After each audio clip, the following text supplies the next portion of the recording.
பல நாள் திருடன் ஒரு நாள் அகப்படுவான்னு சொல்லுவாங்கல்ல. அந்த மாரி பார்த்தீங்கன்னா, இர்ஃபான பொறுத்தவரைக்கும் பார்த்தீங்கன்னா, தொடர்ந்து நெறைய சர்ச்சைகள் எப்ப பாரு பார்த்தீங்கன்னா, இர்ஃபான் மேல ஏதாவது ஒரு சர்ச்சை இருக்கும். 2 வருஷத்துக்கு முன்னாடி அவரு மனைவி வந்து கர்ப்பமா இருக்காங்க. அந்த நேரத்தில துபாய் போயிருக்காரு. கணவனும் மனைவியும் துபாய் போய் அங்க வந்து பார்த்தீங்கன்னா, ஸ்கேன் பண்ணியிருக்காங்க. அதாவது வந்து ஜெண்டர் அதாவது இது ஆணா, பெண்ணா அப்படிங்கிறது தெரிஞ்சுக்கிறதுக்கு ஸ்கேன் பண்ணியிருக்காங்க. நம்ம நாட்ல, இந்திய நாட்ல பார்த்தீங்கன்னா, கருவுல இருக்கிற குழந்தை ஆணா, பெண்ணான்னு தெரிஞ்சுக்கிறதுங்கிறது வந்து சட்டப்படி விரோதம். 14 மாசத்துக்கு முன்னாடியே பார்த்தீங்கன்னா, நீதிமன்றத்த நாடுறாரு. சென்னை உயர் நீதிமன்றத்த நாடி ஒரு வழக்கு போடுறாரு. இந்த மாரி வந்து இது தப்பு. நம்ம நாட்ல வந்து இது தப்பு. கொலை குற்றம் அப்புறம் வந்து கற்பழிப்பு குற்றத்துக்கு சமமான ஒரு குற்றமா இது பார்க்கப்படுது. இது வந்து அதிகாரி லெவல்ல இதை முடிச்சே வைக்க முடியாது. இது வந்து அப்படி பண்ணவே முடியாது.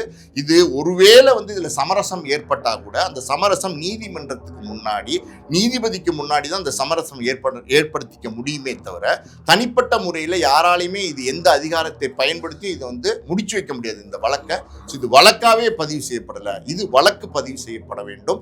இர்ஃபானுக்கு உரிய தண்டனை கொடுக்கப்பட வேண்டும். இர்ஃபான் கரெக்டாக கூப்பிட்டு விசாரிச்சு அவர் வந்து தண்டனை கொடுக்கணும் அப்படிங்கிற மாதிரி ஒரு வழக்கை வந்து நீதிமன்றத்தில் போடுறாரு. ஜூன் 3ஆம் தேதி இந்த வழக்கு வந்தப்ப நீதிபதி வந்து விசாரிச்சுட்டு அவர் என்ன சொல்றாருன்னா, கடைசி இறுதி தீர்ப்பா சொல்றாரு, இர்ஃபான் வந்து ஒரு வியூஸ் பைத்தியமா மாறிட்டார். ஒரு ஸ்டேஜுக்கு மேல சாதாரணமா இருந்து அப்படியே ஒரு கிராஜுவலா லைஃப் கேரியர் ஏறும்போது அந்த வியூஸ் ஜாஸ்தியா போக போக பணம் ஜாஸ்தியா கிடைக்கும். இது யூடியூப்ல உள்ளதுதான். அப்படி இருக்கும்போது வியூஸ் ஜாஸ்தியா போக போக அவருக்கு ஃபாலோவர்ஸ் நிறைய வர வர என்ன ஆக ஆரம்பிச்சிருச்சுன்னா வியூஸ் பைத்தியமா மாற ஆரம்பிச்சார். அதனால எல்லா விஷயத்தையுமே வந்து பதிவு பண்ணி போட ஆரம்பிச்சிட்டார். சார் வணக்கம் சார். வணக்கம் சார். இஃபான்னாலே பிரச்சனைனாலே இஃபான்ற மாதிரி ஓடிட்டு இருக்க சமயத்தில் இஃபான் கைது செய்யப்பட போகிறார். இஃபான் வந்து ஜெயிலுக்கு போய் அங்கே இருக்க ஃபுட்டெல்லாம் ரிவ்யூ பண்ண போகிறாருன்னு பல செய்திகள் வந்துட்டு இருக்கு. என்ன சார் இஃபான் தான் இப்போ எதுவுமே பண்ணலையே? லாஸ்ட்டாக பிரியாணி பக்கெட் ஸ்கேம் பண்ணார், அதோட எதுவுமே பண்ணலையே சார்? பல நாள் திருடன் ஒரு நாள் அகப்படுவான்னு சொல்லுவாங்கள்ல, அந்த மாதிரி பார்த்தீங்கன்னா இர்ஃபானை பொறுத்த வரைக்கும் பார்த்தீங்கன்னா தொடர்ந்து நிறைய சர்ச்சைகள் எப்போ பார் பார்த்தீங்கன்னா இர்ஃபான் மேலே ஏதாவது ஒரு சர்ச்சை இருக்கும். இந்த எப்படி சொல்கிறது, இந்த எஸ்ஆர்எம் காலேஜ் பக்கத்தில் யாரோ ஒரு துப்புரவு தொழிலாளியை வந்து ஏற்றிட்டதா ஒரு சர்ச்சை கிளம்பிச்சு. அது கார் ஓட்டிகிட்டு வந்தது இர்ஃபான் தான் சொன்னாங்க. ஆனால் பார்த்தீங்கன்னா அதுக்கு பதில் அவருடைய டிரைவர் வந்து சரண்டர் ஆனார். அவர் மேலே வழக்கு பதிவு செய்யப்பட்டது. அந்த ஏரியாலே சிசிடிவி கேமராவே இல்லை அப்படின்னு சொல்லி அவருக்கு சாதகமாக சில விஷயங்கள் நடந்தது. இர்ஃபான் எப்படின்னா ரொம்ப பிரபலமாயிட்டார். ஒரு பீரியடில் ஆரம்பத்தில் சாதாரணமாக ஃபுட் டெலிவரி பண்ணவர் தான். அதுக்கப்புறம் பார்த்தீங்கன்னா ஃபுட் லாக் பண்ண ஆரம்பித்தார். சின்ன சின்ன ஃபுட் லாக்ஸ் பண்ண ஆரம்பித்து அவருடைய ஸ்டைலு லாக் பண்ணுற ஸ்டைல் வந்து ரொம்ப டிஃப்ரெண்ட்டாக இருக்கும். அவர் பார்க்குறதுக்கு ரொம்ப ஒரு மாதிரி வித்தியாசமாக இருப்பார். ஸோ அந்த மாதிரி வந்து லாக் பண்ணிக்கிட்டு இருந்தவர் ஒரு ஸ்டேஜுக்கு மேலே ரொம்ப பிரபலமாயிட்டார். அப்புறம் செலிபிரிட்டிஸோட எல்லாம் லாக் பண்ண ஆரம்பித்தார். பெரிய பெரிய நடிகர்கள், பெரிய பெரிய அரசியல் தலைவர்கள், இப்படி பல பேரோட வந்து இர்ஃபான் லாக் பண்ண ஆரம்பித்தார். சென்ற ஆட்சியில் இருந்த பிரபலமான பல அரசியல் தலைவர்களோட வந்து இர்ஃபான் வந்து லாக் பண்ணியிருக்கார். அந்த லாக் பண்ண வகையில் பார்த்தீங்கன்னா அவருக்கு ஒரு சின்ன நெருக்கம் ஆட்டோமேட்டிக்காக இருக்கும்ல. இர்ஃபான்னா எல்லாருக்கும் தெரியும், தமிழ்நாட்டில் எல்லாருக்குமே இர்ஃபானை தெரியும். இப்படி இருக்கும்போது அவர் தொடர்ந்து தப்பு செஞ்சுட்டே இருக்கார். ஒரு மனுஷன் இந்த கார் ஓட்டிட்டு வந்ததெல்லாம் பார்த்தீங்கன்னா யதார்த்தமாக நடந்ததாக கூட இருக்கலாம். அது ஏதோ தப்பிக்கணும், எஸ்கேப் பண்ணணும்னு பண்ணால் கூட அது தப்பு தானே. தான் ஓட்டிகிட்டு வந்தால் நான் ஓட்டிகிட்டு வந்தேன் நேர்மையாக ஒத்துக்கிட்டு டிரைவிங் லைசன்ஸ் கொடுத்துட்டு அது வழக்கு நடத்தினா அது சரி பண்ண முடியும். ஏன்னா சட்டப்படி அவர் டிரைவிங் லைசன்ஸ் வச்சுருக்காரு, கார் ஓட்ட தகுதி உள்ளவர். ஆனால் பார்த்தீங்கன்னா அதையுமே வந்து மறைச்சிட்டார். அதில் நிறைய மிஸ்ட்ரினா மர்மங்கள் இருந்தது அந்த வழக்கில். அதுக்கப்புறம் அதுவும் ஒன்றும் இல்லாமல் போச்சு, அதுவும் பேசப்படாமல் இருந்தது. அதுக்கப்புறம் பார்த்தீங்கன்னா தொடர்ந்து வந்து இர்ஃபான் வந்து வழக்கில் சிக்கிறது அதுதான் ஒரு வேலை அப்படிங்கிற மாதிரி இர்ஃபான் வந்து அப்படி முழு நேரமே எப்படின்னா வழக்கில் சிக்கிறது தான் அப்படின்ற மாதிரி ஆகிப்போச்சு. ஸோ அப்படி தான் பார்த்தீங்கன்னா 2 வருஷத்துக்கு முன்னாடி அவர் மனைவி வந்து கர்ப்பமாக இருக்காங்க. அந்த நேரத்தில் துபாய் போயிருக்காரு. கணவனும் மனைவியும் துபாய் போய் அங்கே வந்து பார்த்தீங்கன்னா ஸ்கேன் பண்ணியிருக்காங்க. அதாவது வந்து ஜெண்டர் அதாவது இது ஆணா பெண்ணா அப்படிங்கிறது தெரிஞ்சுக்கிறதுக்கு ஸ்கேன் பண்ணியிருக்காங்க. நம்ம நாட்டில் இந்திய நாட்டில் பார்த்தீங்கன்னா கருவில் இருக்கிற குழந்தை ஆணா பெண்ணான்னு தெரிஞ்சுக்கிறதுங்கிறது வந்து சட்டப்படி விரோதம். அது சட்ட விரோதம். அது மிகப்பெரிய ஒரு குற்றம். அது கிரிமினல் குற்றம் ஆக்சுவலி சொல்லப்போனால். ஆனால் வெளிநாடுகளில் பல நாடுகள் பார்த்தீங்கன்னா ஜெண்டரை ரிவீல் பண்ணுவாங்க. அது வந்து அவங்க ஒன்றும் அது நினைக்கிறது இல்லை. அது ஒவ்வொரு நாட்டுக்கும் ஒரு சட்டம் இருக்கும்.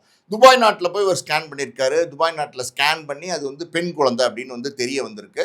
ஸோ நேராக வந்து சென்னைக்கு வந்து பார்த்தீங்கன்னா அவருடைய வீட்டிலேயே பார்த்தீங்கன்னா அவர் நல்ல பெரிய வீடாக கட்டியிருக்காரு. இப்போ வீட்டிலேயே பார்த்தீங்கன்னா ஒரு எப்படி சொல்கிறது, இந்த ஜெண்டர் ரிவீல் பண்ணுறேன் அப்படின்னு சொல்லி அதை அனௌன்ஸ் பண்ணி அதுவே பார்த்தீங்கன்னா ஒரு பார்ட்டியாக கொடுத்து ஜெண்டர் யார், என்ன குழந்தை, பெண் குழந்தை எனக்கு பிறக்க போகிறதுங்கிறத சொல்லி அதை வந்து பார்த்தீங்கன்னா லைவாக ரெக்கார்ட் பண்ணி யூடியூப்பில் வந்து அப்லோட் பண்ணார். இன்னொரு விஷயம் என்னென்னா, இர்ஃபான் வந்து ஒரு வியூஸ் பைத்தியமாக மாறிட்டார். ஒரு ஸ்டேஜுக்கு மேலே சாதாரணமாக இருந்து அப்படியே ஒரு கிராஜுவலாக லைஃப் கேரியர் ஏறும்போது அந்த வியூஸ் ஜாஸ்தியாக போக போக பணம் ஜாஸ்தியாக கிடைக்கும். இது யூடியூப்பில் உள்ளது தான். அப்படி இருக்கும்போது வியூஸ் ஜாஸ்தியாக போக போக அவருக்கு ஃபாலோவர்ஸ் நிறைய வர வர என்ன ஆக ஆரம்பிச்சிருச்சுன்னா, வியூஸ் பைத்தியமாக மாற ஆரம்பிச்சிட்டார். அதனால் எல்லா விஷயத்தையுமே வந்து பதிவு பண்ணி போட ஆரம்பிச்சிட்டார்.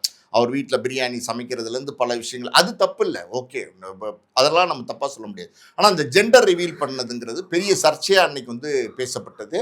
ஆக்சுவலி என்னென்னா, இது வந்து ஒரு கொலை, அப்புறம் பார்த்தீங்கன்னா ரேப்பெல்லாம் இருக்குது பார்த்தீங்களா, மர்டர், ரேப்பு, இதுக்கு சமமான குற்றமாக இது பார்க்குறாங்க. ஜெண்டர், அதாவது ஆணா பெண்ணா அப்படின்னு பாலினத்தை, வயிற்றில் இருக்கிற கருவினுடைய பாலினத்தை சொல்கிறது நம்ம இந்திய நாட்டு சட்டப்படி மிக கடுமையான குற்றம், மிக கடுமையான தண்டனை அதுக்கு கொடுக்கப்படணும். அந்த நேரத்தில் இவர் வந்து அதை ரிவீல் பண்ணி அது யூடியூப்லாம் வந்து அது பெரிய சர்ச்சையாக மாறிச்சு. இர்ஃபான் கைது செய்யப்பட வேண்டும் அப்படின்னு நிறைய பேர் வந்து சொன்னாங்க. எல்லாம் இருந்தால் கூட பார்த்தீங்கன்னா மறுபடியும் அதே தான். அவருடைய சென்ற காலத்தில் ஆளுங்கட்சியில் இருந்த அந்த செல்வாக்கு இருக்குது பார்த்தீங்களா, அது மிகப்பெரிய செல்வாக்காக அவர் வச்சிருந்தார். மிகப்பெரிய ஒரு செல்வாக்கோட பல பேர்கிட்ட வந்து உடனே அப்ரோச் பண்ணி இமீடியட்டாக பார்த்தீங்கன்னா அது ஒரு வழக்கு மாதிரி பதிவு பண்ணப்படும் அப்படின்றது மாதிரி சொல்லப்பட்டது. அன்னைக்கு சுகாதாரத்துறை அமைச்சர் சொன்னார், மாசு சொன்னார். ஆனால் வந்து வழக்கு பதிவு செய்யப்படலை. அது இர்ஃபான் வந்து மன்னிப்பு கடிதம் கொடுத்துட்டாரு, அதனால் வந்து இர்ஃபானை மன்னிச்சு விட்டுட்டோம், அது வந்து வழக்கை நாங்கள் க்ளோஸ் பண்ணிட்டோம்னு சொல்லி அதையுமே க்ளோஸ் பண்ணிட்டாங்க. இப்போ நீங்கள் ஒரு கொலை பண்ணுறீங்க, ஒரு கற்பழிப்பு பண்ணுறீங்க, இது மன்னிப்புக்கு நான் தெரியாமல் கொலை பண்ணிட்டேங்க, நான் ஏதோ ஒரு கோவத்தில் கொலை பண்ணிட்டேங்கன்னு நீங்கள் லெட்டர் எழுதி கொடுத்துட்டு அது முடிஞ்சிருமா? அப்படி கிடையாது. இதெல்லாம் எப்படின்னா சட்டப்படி வந்து கடுமையான குற்றமாக இருக்கிற சில விஷயங்களே நம்ம நாட்டில் செஞ்சால் கண்டிப்பாக வழக்கு பதிவு செய்யப்படணும். பட்டு அவருக்கு அது நீதிமன்றத்துக்கு வந்ததுக்கப்புறம் ஜாமீன் கிடைக்கும், அதுக்கப்புறம் வழக்கு நடத்தணும், அப்புறம் தீர்ப்பு என்னவாக இருக்குன்றது அது அப்புறம். ஆனால் வழக்கே பதிவு செய்யாமல் பார்த்தீங்கன்னா அதிகாரி லெவல்லே வந்து இந்த வழக்கு வந்து முடித்து வைக்கப்பட்டது அன்னைக்கு அந்த அரசாங்கத்தினுடைய செல்வாக்கால். அதுக்கப்புறம் அதோட விட்டாரா அப்படின்னு கிடையாது. அதுக்கப்புறம் என்ன பண்ணார், அந்த குழந்தை பிறந்தது இல்லையா, அந்த ஹாஸ்பிட்டல் இங்கே வந்து பார்த்தீங்கன்னா அந்த ஓஎம்ஆரில் தான் ஏதோ ஒரு பிரபலமான ஹாஸ்பிட்டலில் அந்த ஆப்ரேஷன் தியேட்டர் நடந்தது. அது பொதுவாகவே இன்றைக்கெல்லாம் பார்த்தீங்கன்னா ஒரு குழந்தை பிறக்க போகுது அப்படின்னா மனைவிமார்கள் என்ன துன்பப்படுறாங்க, எவ்வளோ கஷ்டப்படுறாங்க, ஒரு குழந்தையை பிரசவித்து எடுக்கிறதுக்கு எவ்வளோ வந்து வேதனைகள் இருக்குது, எத்தனை கஷ்டங்களை சுமந்துக்கிட்டு அவங்க குழந்தை பெற்றெடுக்கிறாங்கன்றத ஆண்கள் குறிப்பாக கணவர்கள் தெரிஞ்சுக்கணும். அப்படிங்கிறதுனால மனைவி பிரசவிக்கும் போது கணவர் வந்து அந்த ஆப்ரேஷன் தியேட்டருக்குள்ளே இருக்கலாம். டாக்டர், நர்ஸு மற்றவர்களை தவிர்த்து வேறு ஒரு நபர் இருக்கலாம் அந்த ஆப்ரேஷன் தியேட்டருக்குள்ளே பிரசவ நேரத்துலனா கணவன் இருக்கலாம் விருப்பப்பட்டா. அப்படி கணவன் இருக்கலான்னும் போது அவர் பர்மிஷன் வாங்கி அந்த ஆப்ரேஷன் ரூம்குள்ளே போயிருக்காரு. போய் பிரசவம் நடக்கிறத பார்க்கலாம், தப்பு இல்லை. ஆனால் ஒரு சர்ஜன் தான் ஒரு கத்திரிக்கோளை எடுத்து நம்மளுடைய உடல் உறுப்பில் ஏதாவது ஒரு பகுதி எதுவாக இருக்கட்டுமே அதை வந்து கட் பண்ணுறாரு அப்படின்னா அது வந்து ஒரு மருத்துவ டாக்டர் கூட பண்ணக்கூடாது. எம்பிபிஎஸ் படித்த டாக்டர் கூட அது பண்ண மாட்டாங்க. அது சர்ஜன்னா அதுக்கு படித்தவங்க தான் அதை பண்ணணும்.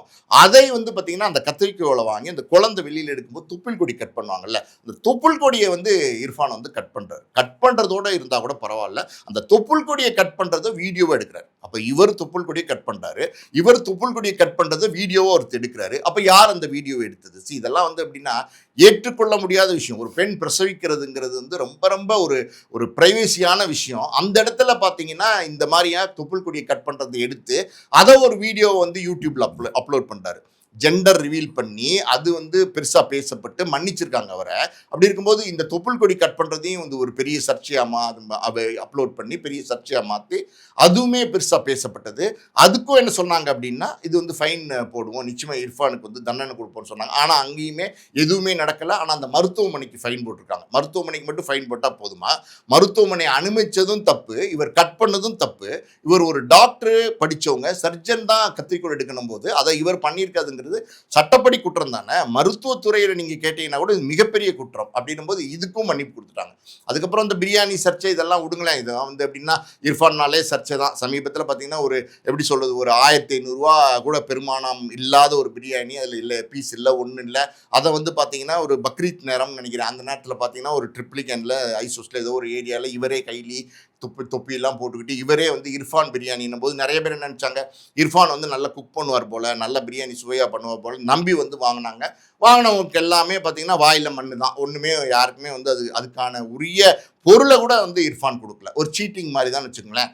அந்த கேஸ்லாம் பெருசாக நிற்காது. ஆனால் இந்த கேஸ் எப்படின்னா இது ரொம்ப தப்பான விஷயம். இந்த ஜெண்டரை ரிவீல் பண்ணது இது வந்து எப்படின்னா ஒரு வழக்கறிஞர் அன்னைக்கு வந்து அரசாங்கம் அதை முடிச்சு வச்சுட்டாங்க. ஒரு வழக்கறிஞர் தன்னிச்சையாக அந்த கேஸை கையில் எடுக்கிறாரு. எடுத்து அரசாங்கத்திட்ட விசாரிக்கிறார். என்ன நடந்தது இந்த கேஸில் அப்படின்னும் போது அதிகாரி லெவல்லே இதை நாங்கள் முடிச்சு வச்சிட்டோம் அப்படின்னு சொல்லும்போது 14 வருஷத்துக்கு முன்னாடியே பார்த்தீங்கன்னா நீதிமன்றத்தை நாடுறார். சென்னை உயர் நீதிமன்றத்தை நாடி ஒரு வழக்கு போடுறாரு. இந்த மாதிரி வந்து இது தப்பு, நம்ம நாட்டில் வந்து இது தப்பு, கொலை குற்றம் அப்புறம் வந்து கற்பழிப்பு குற்றத்துக்கு சமமான ஒரு குற்றமாக இது பார்க்கப்படுது.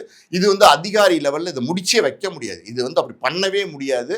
இது ஒருவேளை வந்து இதில் சமரசம் ஏற்பட்டால் கூட அந்த சமரசம் நீதிமன்றத்துக்கு முன்னாடி நீதிபதிக்கு முன்னாடி தான் அந்த சமரசம் ஏற்படுத்திக்க முடியுமே தவிர தனிப்பட்ட முறையில் யாராலையுமே இது எந்த அதிகாரத்தை பயன்படுத்தி இதை வந்து முடிச்சு வைக்க முடியாது இந்த வழக்கை. இது வழக்காவே பதிவு செய்யப்படலை. இது வழக்கு பதிவு செய்யப்பட வேண்டும். இர்ஃபானுக்கு உரிய தண்டனை கொடுக்கப்பட வேண்டும். இர்ஃபான் கரெக்டாக கூப்பிட்டு விசாரித்து அவர் வந்து தண்டனை கொடுக்கணும் அப்படிங்கிற மாதிரி ஒரு வழக்கை வந்து நீதிமன்றத்தில் போடுறாரு. நீண்ட காலமாக நடந்துட்டு வருது. அந்த நேரத்தில் பார்த்தீங்கன்னா ஹோம் செக்ரட்டரியாக இருந்தவங்களுக்கு, சுகாதாரத்துறையில் செக்ரட்டரியாக இருந்தவங்களுக்குலாம் நோட்டீஸ் எல்லாம் அனுப்பிச்சிருக்காங்க. இர்ஃபானுக்கு நோட்டீஸ் அனுப்பிச்சிருக்காங்க. சம்பந்தப்பட்ட மனுதாரருக்கு நோட்டீஸ் அனுப்பிச்சிருக்காங்க. எல்லாம் இருந்து கூட பார்த்தீங்கன்னா அது அப்படியே வந்து தாண்டி போயிட்டுருக்காரு. இன்னைக்கு வந்து பார்த்தீங்கன்னா செக் பாயிண்ட், அதாவது நான் சொன்னேன்ல ஆரம்பத்தில் பல நாள் திருடன் ஒரு நாள் மாட்டுவான், அந்த மாதிரி பார்த்தீங்கன்னா ஒரு செக் பாயிண்ட் கரெக்டாக வச்சுட்டாங்க. ஜூன் 3ஆம் தேதி இந்த வழக்கு வந்தப்ப நீதிபதி வந்து விசாரிச்சுட்டு அவர் என்ன சொல்றாருன்னா கடைசி இறுதி தீர்ப்பா சொல்றாரு 8 வாரத்துக்குள்ள இந்த வழக்கை விசாரிச்சு இர்ஃபான் மேல தவறு இருந்தா நடவடிக்கை எடுக்கணும் அப்படிங்கிறத சொல்லியிருக்காரு. ஸோ இர்ஃபான் இந்த சூழ்நிலையில இப்போ வந்து சிக்கியிருக்கிறாரு. பல நேரங்களில் பல சர்ச்சைகளில் சிக்கினார். இர்ஃபானோடைய மனநிலை வந்து எப்போவுமே அப்படின்னா ஒரு தடுமாற்றமான மனநிலையில் இருக்குது. ஏதோ ஒரு மக்களை வந்து மதிக்காத மனநிலை ஒரு பக்கம், சட்டத்திட்டங்களை மதிக்காத மனநிலை, காசு பணம் இருந்தால் பேர் இருந்தால் புகழ் இருந்தால் என்ன வேணாலும் செஞ்சிடலாம், எதை வேணாலும் செஞ்சுட்டு அதை மறைச்சிட முடியும், அதை ஈஸியாக வந்து நம்ம வந்து தப்பிச்சிட முடியுங்கிற மனநிலையில் இர்ஃபான் இருக்கார். அந்த மனநிலையே ரொம்ப தவறான மனநிலை. நீங்கள் சமீபத்தில் கூட பார்த்தீங்கன்னா ஒரு வருஷத்துக்கு முன்னாடி ரம்ஜான் டைம்னு நினைக்கிறேன், இலவசமாக பார்த்தீங்கன்னா சேலை இதெல்லாம் கொடுக்கும்போது அங்கேயுமே ஒரு சர்ச்சை ஏற்பட்டுச்சு. மக்களை மதிக்காத மாதிரி திமிரா பேசின விஷயங்கள், கையை தொடாத அது இதுன்னு பண்ணது எல்லாமே பெரிய சர்ச்சையாக மாறிச்சு. ஸோ இர்ஃபான் அப்படின்னா இன்னைக்கு இர்ஃபான் வந்து நல்ல யூடியூபர், நல்ல ஃபுட் பிளாகர் அப்படிங்கிற பேர் ஆரம்பத்தில் இருந்தது. போக போக ஒரு புகழ், பேர், பணம் எல்லாமே கிடைச்சிருக்கு. இன்னைக்கு இர்ஃபான்ட்டு எல்லாமே இருக்குது. ஆனால் அதை வந்து தக்க வச்சுக்கிறதுன்னு ஒன்று இருக்குது பார்த்தீங்களா, அந்த தக்க வச்சுக்கிற இடத்துல வந்து இர்ஃபான் வந்து தவறிட்டார். இர்ஃபான் வந்து பணம், காசு, பேர், புகழெல்லாம் வந்ததுக்கப்புறம் பழச மறந்தால் பரவாயில்ல, ஆனால் வாழ்க்கையில் உள்ள நிதானத்தை மறக்கக்கூடாது, வாழ்க்கையில் உள்ள யதார்த்தத்தை மறக்கக்கூடாது. அதாவது நம்ம இந்த நாட்டினுடைய பிரதி தப்பு செஞ்சால் எல்லாரும் சட்டத்தின் முன் சமம் தான் எல்லாருமே அப்படின்னும் போது அந்த சட்டத்தின் முன் சமம் அப்படிங்கிறது தான் இன்னைக்கு வந்து வென்றிருக்கு. இன்னைக்கு வந்து பார்த்தீங்கன்னா இர்ஃபான் மேலே நடவடிக்கை எடுக்கப்படலாம், என்ன வேணாலும் நடவடிக்கை எடுக்கப்படலாம். அதாவது இர்ஃபான் இந்த வழக்கு அது வந்து நீதிபதி வந்து இர்ஃபான் மன்னிப்பாரா அப்படின்னு தெரில, ஏன்னா மன்னிக்கிறதுக்கு சட்டம் இருக்கான்னு தெரில. ஸோ இது நீதிமன்றத்துக்கு வந்தால் இந்த வழக்கில் இர்ஃபான் கைது கூட செய்யப்படலாம். ஜாமீன் கிடைக்காத கைது, அதாவது நான் பெயிலபிள் வாரண்ட் அது கூட இந்த வழக்கில் கொடுக்கப்பட்டா இர்ஃபான் கூடிய சீக்கிரம் கைது செய்யப்படுவார். எனக்கு தெரிஞ்ச என்னன்னு அப்படின்னா இந்த வழக்கில் இர்ஃபான் வந்து கைது செய்யப்படுறதுக்கு நிறைய வாய்ப்பு இருக்குது. அப்படி ஒரு தடவை கைது செய்யப்பட்டாலாவது அடுத்து வந்து அதாவது பட்டகாலிலே படுன்னுவாங்கள்ல, அந்த மாதிரி பட்டகாலிலே பட்டிருக்கு அவருக்கு. ஆனால் பட்டு திருந்தணும்னு ஒன்று இருக்குது பார்த்தீங்களா, அந்த மாதிரி பட்டு திருந்துற கேரக்டராக இர்ஃபான் இருந்தார்னா இதில் பட்டு திருந்துவார். ஸோ இதுலேயும் இதுக்கப்புறமும் வந்து தொடர்ந்து வந்து பிரச்சனைகள் பண்ணிகிட்டே இருந்தார்னா, அதாவது அவருடைய நல்ல வாழ்க்கை, நல்ல எதிர்காலத்தை, அவருடைய குடும்ப வாழ்க்கை, எல்லாருடைய வாழ்க்கையும் அவரே ஒரு பெரிய கேள்விக்குறியாக்குறாரு அப்படின்னு தான் அர்த்தம். ஸோ சிலர் அப்படி இருப்பாங்க, ஒரு சிலருடைய மனநிலை அப்படி இருக்கும். அப்படிப்பட்ட மனநிலையில் இர்ஃபான் இருக்கிறாரான்னு ஆல்ரெடி எல்லாருமே வந்து சந்தேகப்படுறாங்க. நிறைய பேர் சோஷியல் மீடியாவில் தொடர்ந்து பேசிட்டு இருக்காங்க. ஸோ அப்படிப்பட்ட மனநிலையில் இர்ஃபான் இருக்காரா, இல்லை இந்த வழக்கில் வந்து வந்த பிரச்சனைக்கு அப்புறம் அதுக்கப்புறம் சைலண்டாக, அதாவது சமாதானமாக மௌனமாக வந்து யதார்த்தமான வாழ்க்கையை கடந்து போவாராங்கிறத நம்ம பொறுத்து இருந்து தான் பார்க்கணும். ஆனால் இது ஒரு சிக்கல், இர்ஃபானுடைய வாழ்க்கையில் இது மிகப்பெரிய ஒரு சிக்கலை ஏற்படுத்தியிருக்கு. இந்த சிக்கல்லேருந்து அது சவால் எப்படி அவர் தாண்டி வர போகிறாங்கிறது பொறுத்து இருந்து தான் பார்க்கணும். ஏன்னா நீதிமன்றத்தில் இருக்குது இந்த வழக்கு. ஓகே சார், அடுத்த நேர்காணலில் சந்திப்போம். நன்றி சார்.